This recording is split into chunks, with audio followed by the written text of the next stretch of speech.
Do I have a thing? We can get you one. The mud? I think so.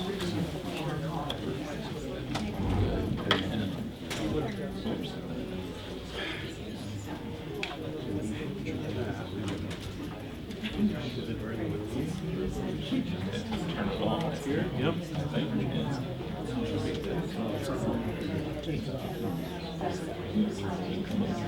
Yeah. Got something? Yes, it works. Cool. That was easy. I like it when it works.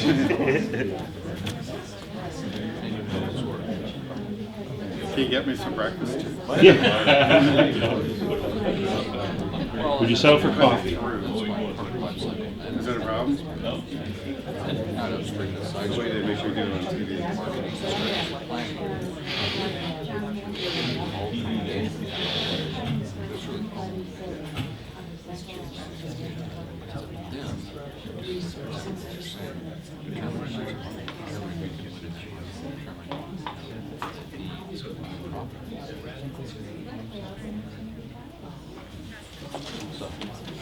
I need some readers for this. I think I probably need like 8. I need one who's really good because there's a long passage. I need readers. I need people to read stuff. First one's short. Anybody want to? I'll tell you when.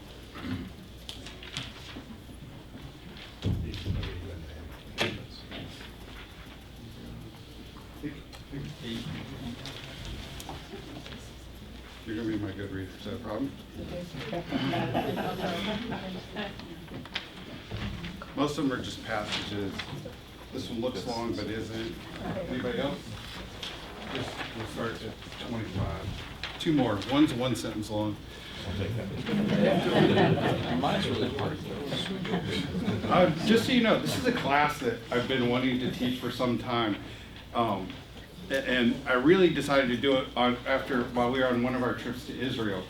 I was with my father-in-law, who's a hardcore fundamentalist, and we had gone through Yad Vashem and spent 2 or 3 hours. That's the Holocaust Museum. We had spent a lot of time going through there, and when we came out, I was curious as to what his response would be, because well, he told me, I think the first Jewish person he met was on the trip, and he was in his 70s. And so we went through, and when we were done, I asked him, so what'd you think? We were sitting on the bus, we're getting ready to leave. Our Jewish guide is sitting in front of us, and he said, I said, it's pretty amazing, 6 million people, 5 million Jews, all that sort of stuff. And he said, they got what they deserved. And I was a little bit taken back, and he then quotes to me 2 passages, one from Luke and one from Matthew. One from Luke, which also is in Matthew, which is Jerusalem, Jerusalem, why have you rejected the prophets, etc., etc. And then the passage in Matthew at the crucifixion where the crowd says, let his blood be upon us, etc., etc. He said, this is what happens when you reject Jesus. And so I just started thinking, what do I say to this? And I said right away, if my faith required me to believe that God would have to kill 5 or 6 million Jews, I would be an atheist. And that really, really, really made him angry. And so we didn't talk the whole way back. We didn't talk in the hotel. We didn't talk until we got down to supper. And then it was, I don't know, like 3 hours later, 2 hours later. And he came over and he said, so how are you doing? And we both agreed we'd never talk about the thing again, and we haven't.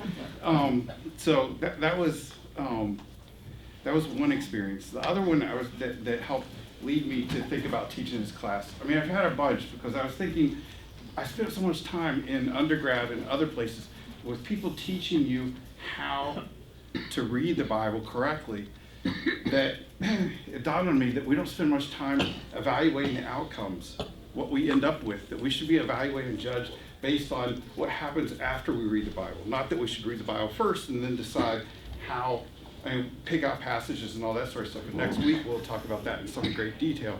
But that we are morally responsible for the conclusions that we come out with. And I was reading Brian McLaren, and I've mentioned him several times. He has a book called A New Kind of Christianity. and he decided to start reading pro-slavery materials and Bible defenses of it. And you have the first section. He, after reading, we've all heard of Uncle Tom's Cabin. Well, there were many rebuttals and many stories that were written just like it, some of them that sold almost as many copies. And he finishes reading one, and just the first paragraph there. As I reread these lines of reasoning, a sick feeling gnawed in my stomach. This way of using the Bible is indistinguishable from the way I heard the Bible used today on Christian radio and the way I saw it used today in blog discussions. I've seen this way of using the Bible employed in countless sermons and books all my life up until today. Protestants, Catholics, and Orthodox could all be found proving points by referring to Scripture in exactly the way the pro-slavers did. In fact, I myself have used the Bible in exactly this way in more sermons than I want to remember. So this week we're going to dive into two different ways that people have used the Bible and come to what I say are bad or harmful or wrong conclusions. And we can discuss whether they're accurately interpreting the Bible or not, but I think most of us would agree that what they ended up with was wrong. And the second one will be about slavery. The first one has to do with chloroform, okay? In 1847, a guy named Sir James Simpson invented the use of chloroform for anesthesia. He was a guy who liked to experiment on himself, try out things, see how they work. So he, one evening, goes and has some chloroform, and he and his buddies sit around after dinner, and they try it. And it makes them giddy, and then they all fall asleep, and they wake up the next morning, and they're like, wow. The funny thing is, and he said, you know, we could use this actually in surgery, so why don't we try that? And he starts doing it. But the funny thing is, you know, if he had given himself too little of the stuff, it would have just made him groggy and he would have been okay and he would never have used it as anesthesia. Or if he had taken too much, it would have been considered dangerous and it would never have been used. But they somehow came out with just the right amount. And so in the 1840s, Divine intervention. what's it? Divine intervention, maybe. God is the great pharmacist. So he started using this, and he's Scottish, and an obstetrician. He started using it for a lot of things, encouraging people to do it. In 1842, people started using it for surgery, primarily for dudes, for guys, and everybody's okay with that. And then in 1847, he said, we can start using this for women in labor, I bet. And people were not happy about that. People reacted very, very strongly against that. Here's one guy, a doctor from Philadelphia, and his response in 1856. Doctors should note that the doubtful nature of any processes that the physician sets up to contravene the operation of those natural and physiological forces that the divinity has ordained us to enjoy or suffer. So beware of this, because God has made labor so that you're hurt. And you shouldn't contravene that. Someone has J. Park. Go ahead and read this. J. Park, you do not really bless a woman by removing the pains of labor. Her true blessing flows from lifting up her heart to God and asking for humility and strength to bear them. Over and over again have I seen such faith rewarded with far more comfort than chloroform could ever give. So again, he's using the Bible, and he's focusing on what are they focusing on? They're focusing on the curse that comes in Genesis, and they're saying that God has established this curse, and we should not reject that. And this is Simpson talking about his own experience, because people started coming up and protesting. And there's another writer who says that that we need to realize that the cries of women in labor is music to God's ears. And Simpson talks about his encounter with a guy in Edinburgh. A clergyman wrote to a medical friend in which he declares that chloroform is, I quote in his own words, a decoy of Satan, apparently offering itself to bless women, but in the end, he continues, it will harden society and rob God of the deep and earnest cries which arise in time of trouble for help. Go ahead. Interesting, these are all men. Right. Why is that relevant?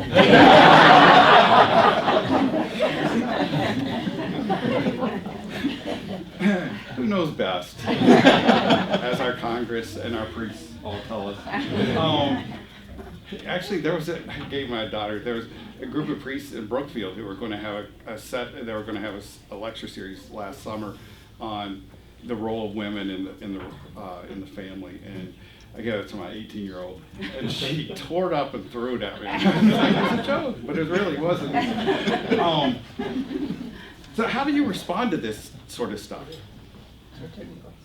It's ridiculous on its face, but how do you respond? Well, let's look at the passage that they're talking about. Right? Someone has Genesis 3:16. Who has that? Go ahead. To the woman he said, I will make your pains in childbearing very severe. With painful labor you will give birth to children. Your desire will be for your husband, and he will rule over you. That's like the greatest passage ever. Not only are you're gonna hurt, but you're gonna be ruled over by a dude. So how do you respond to this sort of stuff? You just say it's absurd, but that doesn't really get the argument anywhere. So if he had just come back and said these people were silly, they would still believe whatever they believed. What is the way to go after this sort of stuff? Anybody have any thoughts?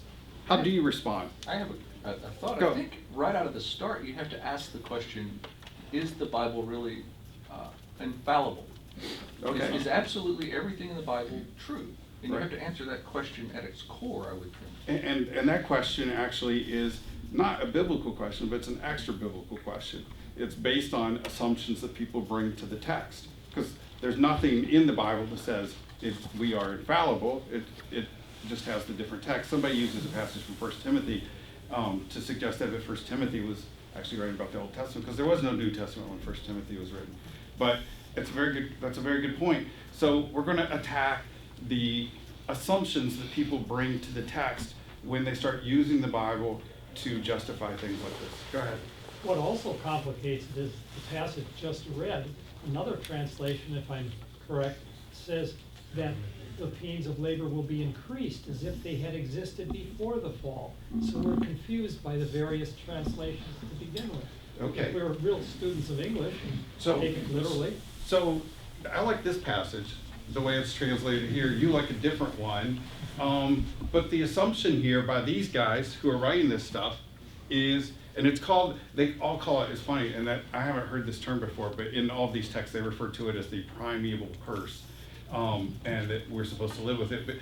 But to them, the passage is clear and understandable. You're saying it's maybe a little less clear. One translation says one thing, one says another. Go ahead. Well, And just for the record, we've now had 3 guys. Not that I'm keeping count, but you know. I wasn't going to speak to the actual pains of labor, but I was going to say, I think you have to look at the context. So you're not speaking from experience. No. I just asked Karen, I said, how bad was it? But, And what'd she say? She said, a lot worse than I could have handled. But I I think you love have to- those. I assume you went through the classes. Aren't those things terrific? It's Yeah. like, oh yeah. Just breathe along with you. It's hard so bad. I can tell the story, but we have too much to cover today. I think you have to look at it in the historical context of the way society at that time, when these passages were written, as to how they were, how society looked at things. Okay, but yours is very similar to his point, which is that you read the text and maybe it's not so simple as to just pick up the text and run. So I said, on your point, when you start having these proof texting battles, it's important to figure out what your extra biblical assumptions are and what my extra biblical assumptions are and what we're bringing to the table, okay? Frequently, we don't get into a discussion like that, but the class over the next 3 weeks, we're going to talk in great detail about what assumptions you should be bringing to the Bible. I'll tell you what mine are, just lay them on the table, and next week we'll have an interactive activity, so you guys can explain to me what you think should be brought to the table, okay? Anybody else want to comment on this? Yeah, I thought your hand sort of went up, down, okay. How do you dispute if you're quoting God? Yeah. How can you dispute a translation made how many years ago can be disputed in its content or how the words are arranged? And if you're quoting God, then how can you dispute any of that? how could you misquote God? Right. Having accidentally misquoted people in the past. And again, your statement is packed with so many assumptions there that you would have to unpack it to get through it. First of all, what sort of is this intended to be seen as there's some chairs here if you want. Is this supposed to be read mainly literally? Is this how much of the people's experience is involved when they are doing this? How accurate is it? He raised the question of, is everything in there infallible? What do you do when you have two passages that say the same thing but contradict each other? Is God confused, or is he just messing with us, or what's going on? Go ahead. A couple of weeks ago, we talked in here about different denominations' interpretation of the Bible, whereas the ELCA says it's the inspired Word of God. Right. I believe the Missouri Synod says it's the inerrant Word of God. Right. And obviously, other denominations have their own versions of that as well. Right. So there's a writer, a Jewish writer named James Kugel, who he's Orthodox Jew, but he's also one of the leading scholars of the Old Testament, the Hebrew Bible. I prefer Hebrew Bible to Old Testament, and 2 weeks will explain why that's the case. So you have to come if you want to know the answer. And he lays out the 4 assumptions that people have traditionally had. Conservatives. This week's about conservatives. Next week's about liberals. Conservatives who have messed up in interpreting the Bible. Next week's about liberals who have messed up, in particular on the issue of eugenics in the early 1900s. But he lays out 4 assumptions that almost all conservative Christians have brought to the text for the past 1,000 years or so. The first one, the Bible is easy to understand, and we just talked about that. Genesis 3:16 says there's a curse, and that's what we have. We have a curse, okay? So it's easy to understand. 2, the Bible is a collection of lessons written for us today. So that might have been written, that particular passage in Genesis, probably written around the year 800 BC, but it's not written for them, it's written for us, okay? So that's the assumption, it's written for us. And it makes it much easier to interpret, because if we're talking about the issue of slavery or whatever, if we're talking about homosexual acts, we just assume that homosexual acts then means what it means today, even though they didn't have a concept of homosexuality then. So how's that fed in? Or was slavery the same then as it was in the 1850s and 60s, or not? The 2 other ones, that the Bible contains no contradictions or mistakes, which you guys have already brought up. What do you do and how do you handle it when you have passages that directly contravene? For instance, one that I've talked about in here before and talked about in some detail is if you do good things and follow the law, do you get rewarded or not? Deuteronomy says yes. Job says, I don't know, it doesn't look like it. Psalm says no. Ezekiel says, you get stuck, but your kids don't get stuck. And then Jesus says, don't worry about it. That's not the issue. So you've got a lot of people talking about the same thing, and how do you deal with all of those things? And then finally, that the Bible is a divinely given text that should be read literally. So it's very easy, and this is a result of the Reformation, that we are the priesthood of believers. We can all just take the text, read it, and it's easily understandable. And that's what's going on during the Civil War. People were taking the text, reading it, and both sides were saying it's easy to understand. It means exactly this, but they were coming to 2 different conclusions. So let's jump in. Anybody want to say anything about these things? Okay, so these are, as I said, these are things, you won't find any of these things in the text anywhere. First Timothy 3:15 is not going to say the Bible's easy to understand. In fact, you'll find in 2 Peter that the author of the text says, we all know that Paul is hard to understand, and some people are taking advantage of that fact. So we actually hear in the Bible it's saying about another text, even though it wasn't divine, it wasn't seen as scripture at that point, it was seen as something that was complicated. In Psalms, you have some Psalms that there seems to be some confusion. God said that David and his heirs would remain on the throne forever. And after the Babylonian captivity, one of the Psalms is written, and it says, what happened, God? You made a promise. Is the promise gone, or is it still in place? So you actually have more of a conversation than a rule book that's going on. But I'm getting ahead of myself. So let's go to the Bible and slavery. And I just want to give you some stats and some stuff. At various times, we all think that Americans have always been religious, but that's not particularly true. Before the Revolutionary War, if you got 10% of the Americans to be in church on a Sunday, that would be a really good thing. The number of people living together without being married, very high and so forth. And over time, there's been an ebb and flow, and that's why we have First Great Awakening and the Second Great Awakening. And by the time of the Civil War, it's a very, very religious time. In 1860, 4.7 million people voted in the presidential election that year. On an average Sunday, 4 times that number of people would have been in church. Today, we had more than 100 million people vote in the last election. On a Sunday morning, about 30 to 40 million, so 2.5 times more people voted than would be at church on a Sunday. The income of all of the churches in 1860 was slightly greater than it was for the federal government. Today, it's about 10 to 1. And that says as much about the growth of the federal government, but it also says something about the decline in churches. In 1860, about 40% of Americans said that they were members of churches, which doesn't sound dramatic, but on an average Sunday, about 80% of the people would be in the pews. Today, about the same percentage say they're members of churches, but if you get 20% to be in church, so it's actually 40-40 in terms of people saying they're members, but 20% today are showing up. Back then, about 80% are showing up. So 4 times as many people. So it's ingrained in the culture. And at that time, of the churches existed, there were synagogues, there were Muslim places of worship, there was a Hindu place or whatever, but at this time, 95% of the churches or religious institutions in America in 1860 were Protestant, and 75% of them were evangelical.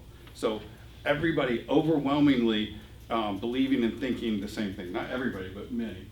So churches and religious voluntary associations were the primary institutions. They were more important than anything else in bringing things together. What's the distinction between Protestant and evangelical? The difference today is much more distinctive. This is a mainline church, not an evangelical church, even though we have evangelical in the name just to confuse everybody. But an evangelical church is one that has a focus on piety, and one in which a conversion experience is important, that you need to be born again. That's the fundamental thing. And evangelical churches tend to have the belief that the Bible is inerrant and has no errors, whereas mainline churches tend to focus on the inspired Word of God, as you said the other day.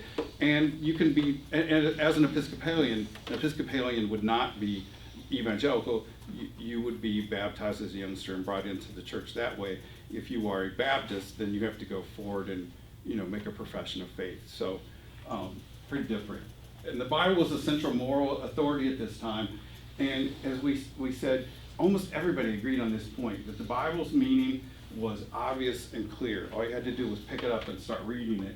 And then finally, America was considered to be in a unique covenantal relationship with God. So these are 5 things that most everybody in the culture shared. And as a result, it brought people together on a number of things, but it didn't on the issue of slavery.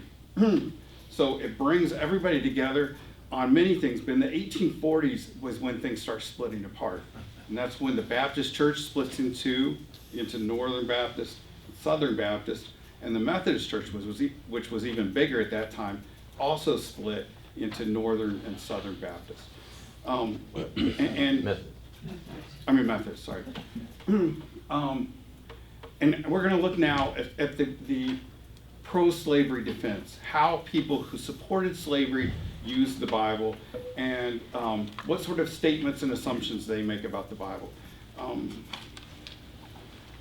first one is James Henry Thornwell, who was at that time the most prominent Southern preacher in the South. I forgot these stats. In 1790, you were asking about the growth of evangelicals. In 1790, there were 700 Methodist churches in America. In the year 1860, there were 20,000. In the Baptist church grew in that same 70-year time period from 900 to 12,000. The number of Presbyterian churches grew from 700 to 6,000. So there's almost a 10% gain in each of these over that 70-year period. And Campbellite churches, which are Church of Christ, Disciples of Christ, and so forth, went from 0 churches. They were just founded in the 1830s to more than 2,000 during that time. So people people like James Thorwell from South Carolina says that the relation betwixt the slave and his master is not inconsistent with the Word of God. We have long since settled. We cherish the institution of slavery not from avarice, but from principle. So we're not doing this because it makes us money. We're just doing it because it's right. Right. Yeah, right. But I mean, these were powerful arguments at that time. If that's the case. This is a Southern Methodist minister, so this is part of the split, in a speech to Confederate soldiers in 1862. Your cause is the cause of God, the cause of Christ, not slavery, the cause of God, of humanity. It is a conflict of truth against error, of the Bible of the Bible versus Northern infidelity, of pure Christianity with Northern fanaticism. The issue is, the perspective about the North was that it was greedy and focused on commerce and so forth, and the people in the South had the true religion, and that's what he's communicating here. What's your response to something like this? It's funny. He's a very popular writer at this time. Someone has this, and someone has Rabbi Raffle. Before you do it, take note of what I'm talking about. This is actually, as I said, a rabbi from New York whose position is in support of slavery.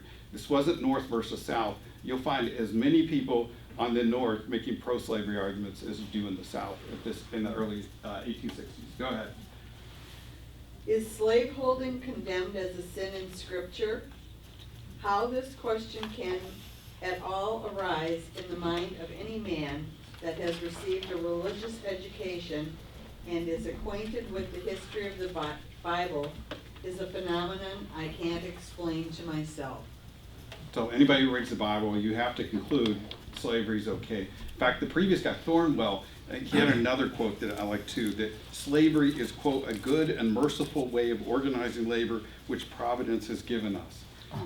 Dan, are we talking about slavery in general, or are we talking about the Negro, the black race as the slave? You're getting way ahead of me. Could you sit in the back there?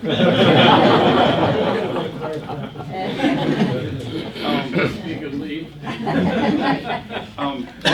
There was a conflation on those things, and there wasn't much discussion about the issue of slavery and African American slavery was seen as the same thing. And the fact that there wasn't a sufficient discussion about what the Bible has to say about various races and stuff helps lead to the problems of the post-Reconstruction era, when as soon as the Reconstruction falls apart, then everybody goes back to seeing blacks and whites in the same fashion they do. But we'll see that in just a second. And again, this is someone from the major seminary in Massachusetts this time. He's writing in 1850 in response to the Compromise of 1850, and he says, "That's me." My daughter called. Thanks. He says, "Not one word has Christ said to annul the Mosaic law while it lasted. Neither Paul nor Peter have uttered one. Neither of these have said to Christian masters, instantly free your slaves." I mean, I actually think this is a pretty interesting argument to make. They could have very easily have said something about slavery. Jesus could have, Paul could have, Peter could have, and Peter doesn't, Jesus doesn't, Paul does, and what Paul says is, well, we'll see what he has to say. And there was one study done recently of pro-slavery literature, and as I said, it's not just North and South, it's also not just one denomination. Of 275 pieces of literature, 30 were by Presbyterians, 20 were by Episcopalians, and 17% were by Baptists. So almost 3 out of 5 came from those 3 denominations. But you also had Jews, you also had some Lutherans, not a whole lot, but you did have some Lutherans doing that as well. One interesting thing is, there is one group that read the Bible in the exact same way as these pro-slavery people, and that is the abolitionists. The abolitionists read the Bible as supporting the institution of slavery, and many of them, as a result, rejected the Bible. It reminds me a lot of the argument now between the fundamentalists and what they call the new atheists, where they both read the Bible in this highly literal way, and one side says you have to believe it, and the new atheist says you have to reject it. In this case, they both agreed that the Bible supports slavery as it was instituted in America, and one says you have to support slavery as a result, and the other side says you have to reject the Bible and abolish slavery. So the reading was very similar. Do you have your hand up, Connor? Oh. So, and one final one, Thomas Cobb, the author of the Confederate Constitution and the author of Georgia's Constitution, that still stands, had on the side of one of his barns, resistance to abolition is obedience to God. That's the easiest way to go at it. So, and most of these people, their arguments were mainly just read the text. And this is actually a billboard that you'll see in some cities, and I mentioned the new atheists. Atheist groups have just taken the text from Ephesians 6:5 and posted it everywhere to say, how can you believe this stuff? The Bible says, slaves, obey your earthly masters with deep respect and fear. Serve them sincerely as you would serve Christ. I'm going to run through some of the texts that people were using at this time. We're not going to go through all of them. But I think I have one of you reading one of the passages. But these are the texts that they're relying on. Genesis 17:12, where God allowed Abraham to have slaves and then tells him how he's supposed to do it. Leviticus 25:45, and this is probably the most popular one, and if you're interested in looking it up, you can. God allows the buying of strangers' children. If they're captured, you can actually buy and make them slaves. Deuteronomy 20, God sanctioned the enslavement of Israel's enemies. And then 1 Corinthians 7:21, Paul speaks about slavery and says it's okay, that it's something that's sanctioned. And then Ephesians 6:5, which we just read, Colossians 3:22. Who has Colossians 3:22? It's one of the shorter ones. Go ahead. Slaves, obey your earthly masters in everything, and do it not only when their eye is on you and to curry their favor, but with sincerity of heart and reverence for the Lord.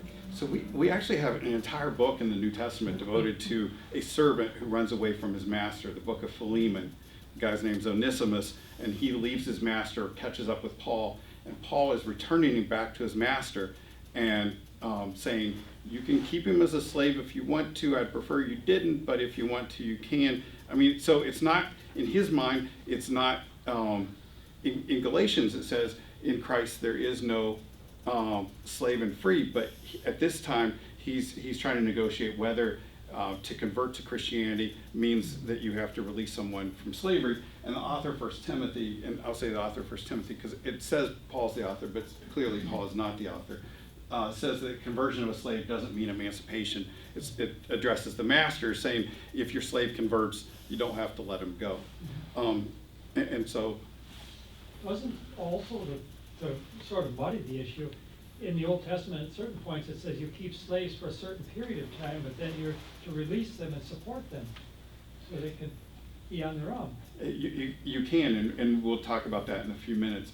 The issue of black slaves versus white slaves and all that was complicated by a thing called the curse of Ham. Is anyone familiar with the curse of Ham? Okay, you've already answered, so you can't talk. Anybody else know what the curse of Ham is? Okay, this is a weird thing, and it makes no sense to us today, but it was incredibly compelling to both people who supported slavery and opposed slavery. And this is at the very back end of Noah and the ark. And it's an interesting thing. If you go back and look at children's Bibles in the 1700s, 1600s, that sort of period, they like to lecture, and they don't tell nice stories like our Bibles do today. And the focus of those texts are not on the ark and how many animals are on there, and we get little pieces to go up on there. Instead, it focuses on the very end of the text, which is the boat lands, everybody's happy. Noah sets up a vineyard. Sets up a vineyard, and what's he do? Gets drunk. He gets drunk and falls down naked in his tent, okay? And then his 3 kids come over, and one of them looks at him in his nakedness. Who has Genesis 9? Yeah. Okay, and his 3 kids come in, 2 of them, one comes in, sees him, and is cursed. The other 2 wrap him up and get rid of him. And this is told in children's Bibles as an example of why you shouldn't drink.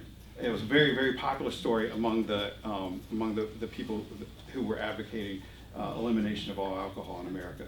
But go ahead and start in verse 24 and verse 25. I'm sorry, and it is Noah talking to the son of Ham. Ham is the one who saw him, and he then says, "Okay, because of this, this is what happens."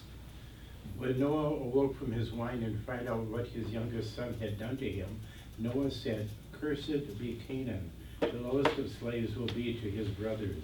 He also said, "Praise be to the Lord, the God of Shem. May Canaan be the slave of Shem. May God extend Japheth's territory. May Japheth live in the tents of Shem, and may Canaan be the slave of Japheth." Canaan is the son, and everybody then assumed that Ham's descendants were blacks who lived in Africa. And the others, we see here, this is actually unbelievable, but this is actually from a history textbook in Amarillo, Texas today, and explaining races and so forth. And Shem, it would be the Jews and Oriental races, were the descendants. Ham were African races and Canaanites, and then the Japheth's children were the Caucasians. We're most of us here would fall into that category. And everybody just read this text and said, "Oh, okay, yeah, that means blacks should be enslaved." That's clear and obvious to everybody. It's an interesting thing that was carried forward. So these things were conflated. Just about everybody agrees with this. And it's interesting how this finally breaks down. But for 100, 200 years, this was just assumed. Everybody agreed when they read that text that there was the curse. And when you were enslaving blacks, even people who opposed slavery would say, "Well, of course, they're not like us because they've been cursed." If you're interested in that, there's a book called Noah's Curse that deals with how this emerged and everything. It's a pretty interesting book. So how would you respond to these sorts of arguments? We talked about the earlier one, which is a little bit easier with chloroform because it's so ridiculous and stupid. How do you respond to people saying this is, and there is a certain simplicity to this whole thing. Open your Bible, you're going to find a verse on slavery in there somewhere. So it says it, you believe it, right? What's the problem with the arguments? Anybody have any thoughts?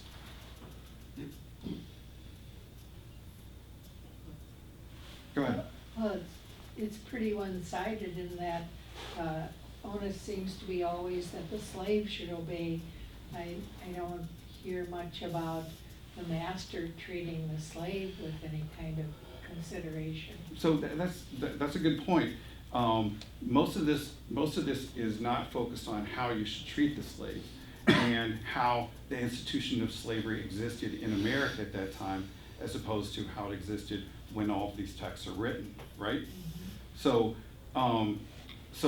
there's an easy, and I'll use that term again, conflation by these people between what slavery meant and what slavery means. So they assumed it's in the text, it says slavery, we have slavery today, those are the same thing. But not everybody agreed with that, just like you were pointing out earlier. And there was also this issue of the distinctiveness of American slavery. But I'm going to take us back to this issue again of when you encounter all these people proof texting and saying, here are 5 verses that mean this is obvious, and that, as you were saying, God said it, so we got to believe it. Let's go through these assumptions that we had earlier, which is the Bible's easy to understand. Well, actually, the discussion of slavery is really complex. There's different rules for different times. There are even contradictions on whether foreigners can be enslaved or not enslaved. 2, it's a collection of lessons written for us today. So you see slavery then, is it the same thing that they were dealing with now? There are no contradictions or mistakes.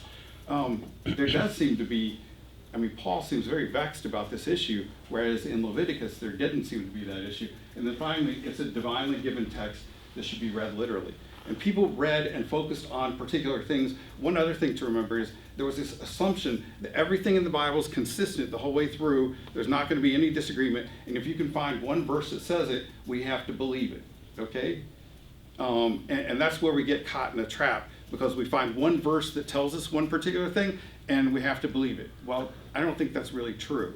The issue is, are there things that are more important than other things in the text? And so we're going to talk about that in a second. So here's how the critics of slavery, what they had to say at this time. This is Henry Ward Beecher, at this point, the most important preacher in the day.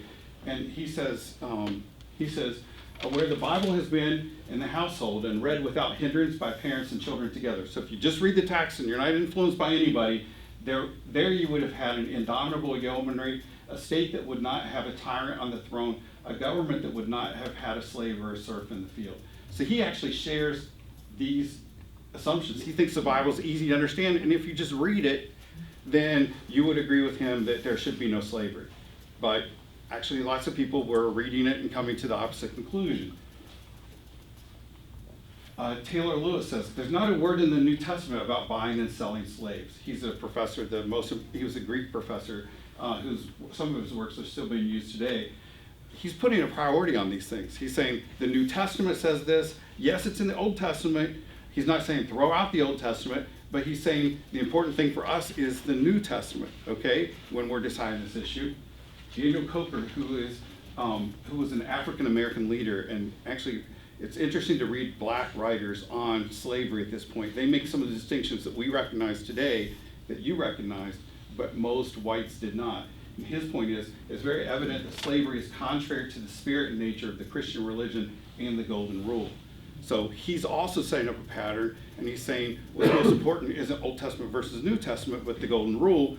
And the interesting thing about the Golden Rule is the Golden Rule actually comes from the Old Testament. Jesus is just quoting the Old Testament, so it's not New Testament, Old Testament. He's saying Jesus is what should define what's important in the Bible, and the Golden Rule should be what defines these things. So he's focusing on not a particular text necessarily, but he's focusing on what he sees as the overriding principles and themes and the spirit of the text as opposed to the individual verses.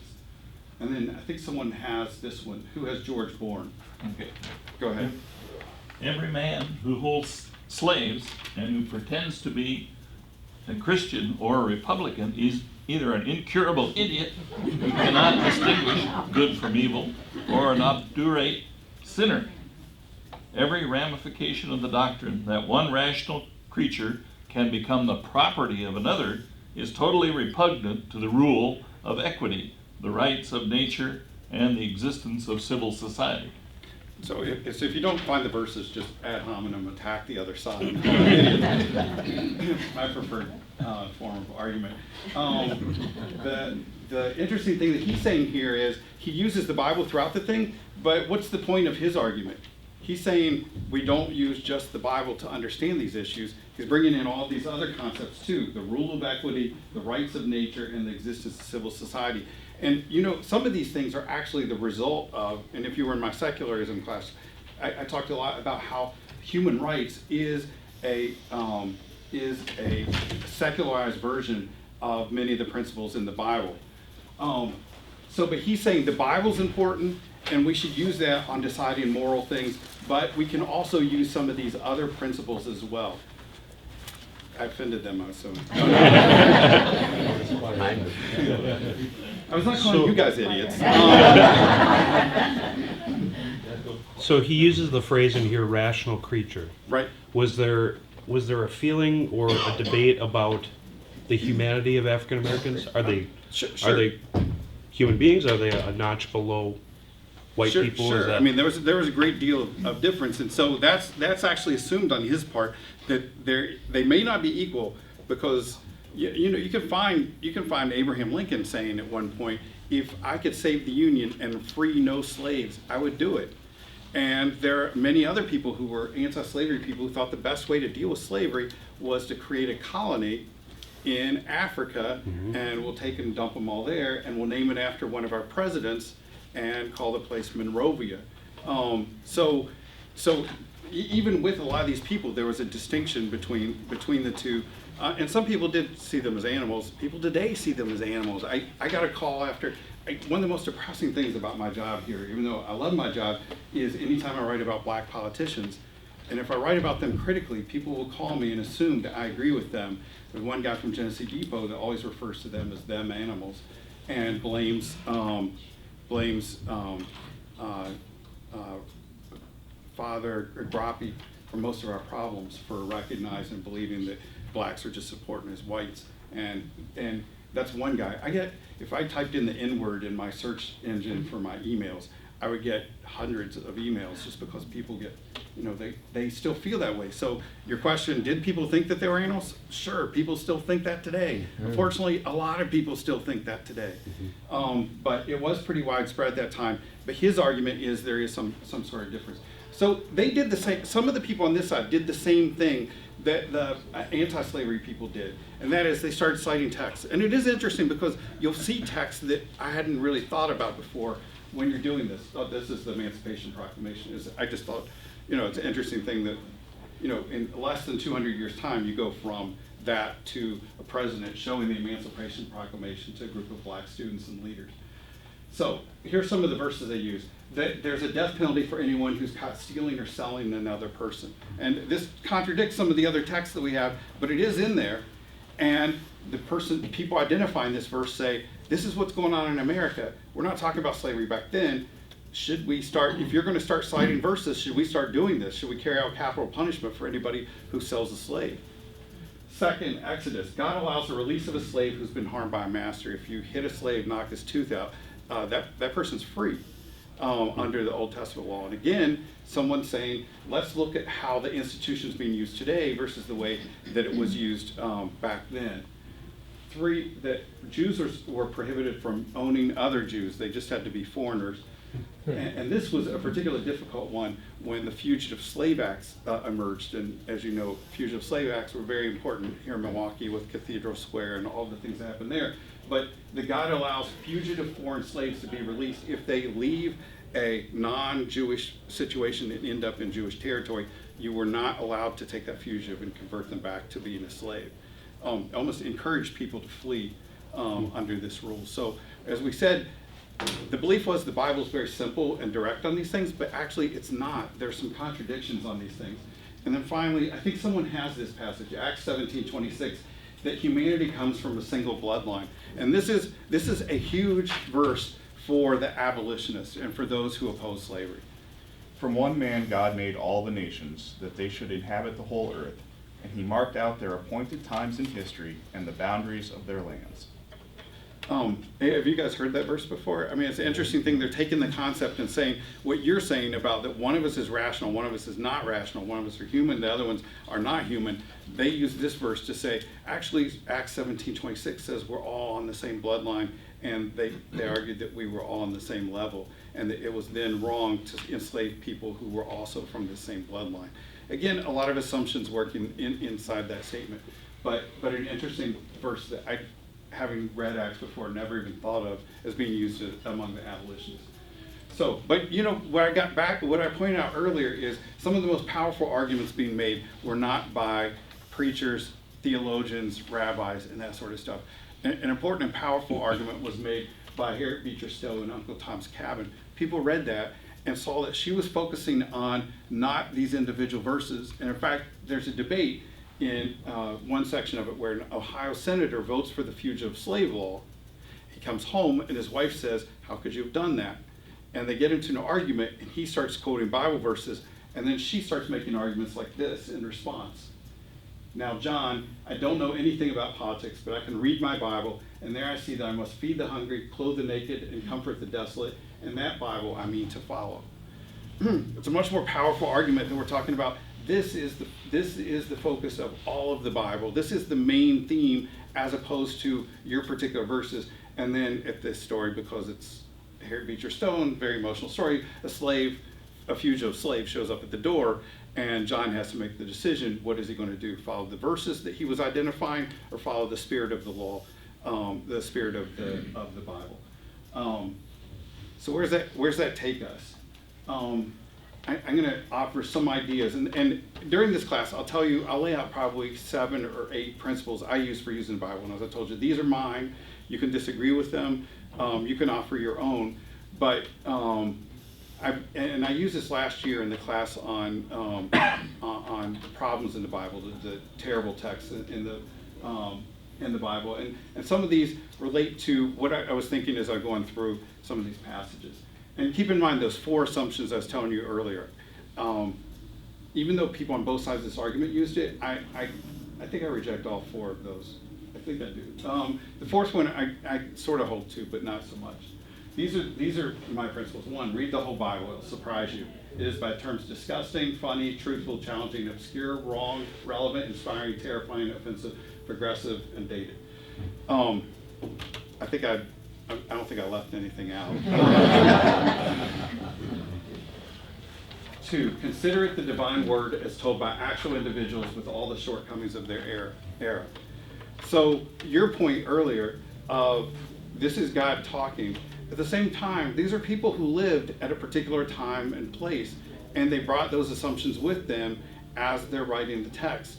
Slavery was all around the people, but and they assumed that and brought that with them, but they end up still writing some. The golden rule is just an amazing thing, and the fact that emerges at this time is, it is amazing, but it's also there at the same time that there is, abuse of women and treatment of women. I mean, our society views people, as you were saying, as across the board very democratic, whereas at the time of Jesus, it was viewed this way: man at the top, sons next, wives below that, daughters next, animals in there somewhere, but it's a hierarchy of where things stood. And then keep perspective. Don't major on minor themes. So just because you find one particular verse doesn't mean that you have to believe it. Stay focused, like Harriet Beecher Stowe was, on the big issues. Jesus is asked, how do you summarize the law? And he does it in 2 short sentences, with the golden rule and to love your God with all heart, mind, and soul. And so when someone picks something from the law that contravenes those things, you have to say which is the most important, which leads me to my next one, which is actually to that one: see what the Bible means through the lens of Jesus. If you have some sort of problem figuring out what the text is and whether you should agree with it or not, compare it to some of the stuff that Jesus said in the text. And then this, understand what the Bible meant then, like on slavery. It's talking about a particular institution, but that institution is very different from the institution that existed in America. There's a race-based system here. It wasn't a race-based system there. In there, you could be a property owner and a slave at the same time. You could be a professional person. 90% of the people in the Roman Empire were slaves.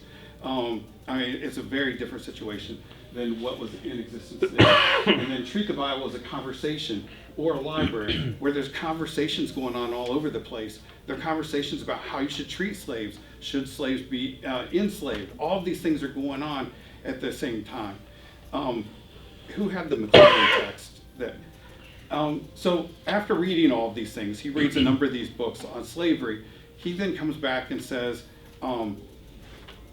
that America went through this horrible situation, and with the Civil War, we had not just a war about economics, not just a war about politics, not just a regional war, but we had a theological crisis. We had been reading the Bible in one particular way for decades and decades and decades, and it led many people to believe slavery was the right thing.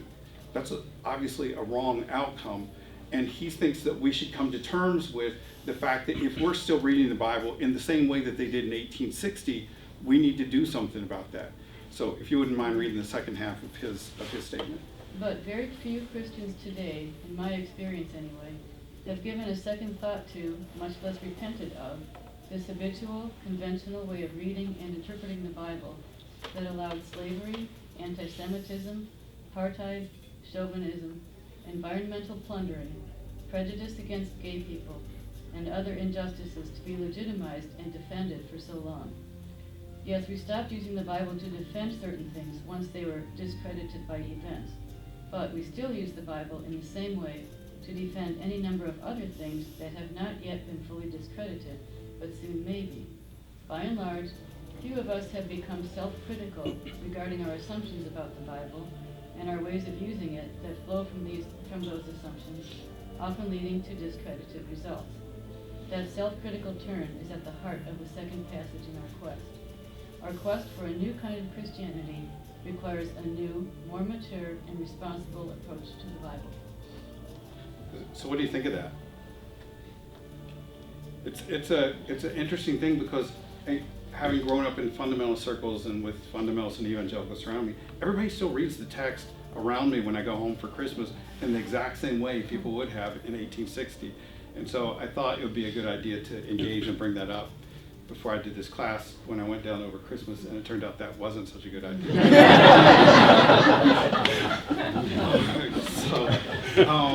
And I got accused of accusing people of various things, and I was just saying, no, it is true that you end up with these arguments where someone says, but in Leviticus it says whatever, but when you start using some of these other assumptions with it, so does that agree with what Jesus summarized the law as saying? Okay, you can find a verse on many different things. You can find verses on really crude stuff. You can find verses telling you it's okay to go and get sloshed in Proverbs 31. You can find verses on tons of stuff. I think in one of my classes earlier, there's the verse where Elisha has a she-bear come and kill 40 kids, and the Bible just doesn't say anything about it. It's like, okay, yeah, he did it. But an important part of this whole thing is, as I said, to major on the major themes and to remember what the major thematic things are. There was a concern at this time, and this argument was put forward, and people in the South and the slave supporters recognized what was going on. And this is a danger and a shortcoming of this approach, and that is, they said if we start throwing out individual verses, it won't be long until we throw the whole thing out. And that is a concern. How do you decide what's major, what's not, what is major, what's not major, and how do we recognize what all our assumptions are? We're going to talk about all of those things next week, just so you know where we're going. So this week, chloroform, Civil War. Next week, we're going to talk about eugenics and how the liberal churches bought in a big way in around 1915 into the eugenics movement and what assumptions they brought. And then our last Sunday, we're going to look at the Holocaust. We'll end on a lighter note. And I want to talk about there how we still have assumptions, and many of us still read the Bible in a way that was used in the 1930s and 1940s to justify the final solution. And it's interesting, anytime I've been to Israel, every time I've been to Israel, I've been asked multiple times by people there, by Jews, saying, is your group here, are they supersessionists or not? And I've told them, ask them, they'll have no idea how to answer that. And that would be fun, but I have to say some of them are, some of them aren't. Most of them have no idea. So if you're here in 2 weeks, I'll explain all of that sort of stuff and how those assumptions played into and were used by many of the Lutheran and Catholic ministers, primarily in Germany. So does anybody have any thoughts or anything you think as a result? This is a lot of stuff to throw at you.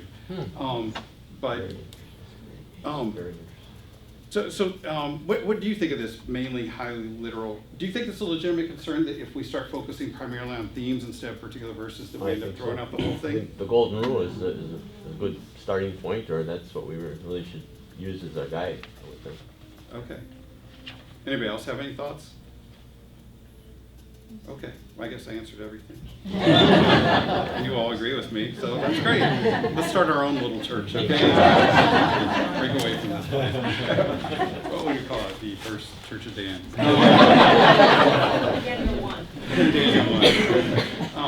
Okay, so be back next week for the discussion about eugenics and